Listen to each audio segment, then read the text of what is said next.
اور جب یہ ایمان والوں سے ملتے ہیں تو کہتے ہیں ہم ایمان لا چکے ہیں، اور جب اپنے شیطانوں کے پاس تنہائی میں جاتے ہیں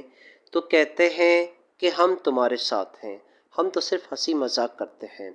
یعنی منافقین کا مسلمانوں کو بے وقوف کہنا اور کفار سے اظہار محبت کرنا اپنی محفلوں میں تھا،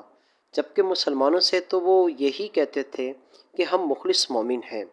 مگر اللہ تعالیٰ نے ان کے راز کو اپنے محبوب کو وحی کے ذریعے آگاہ فرما دیتا ہے،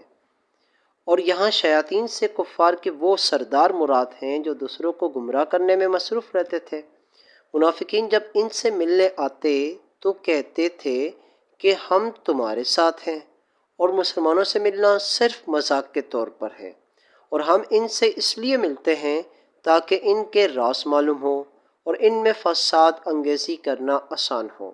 اور سامعین کرام، منافقین صحابہ کرام کے سامنے ان کی تعریفیں کرتے اور بعد میں ان کا مذاق اڑاتے تھے،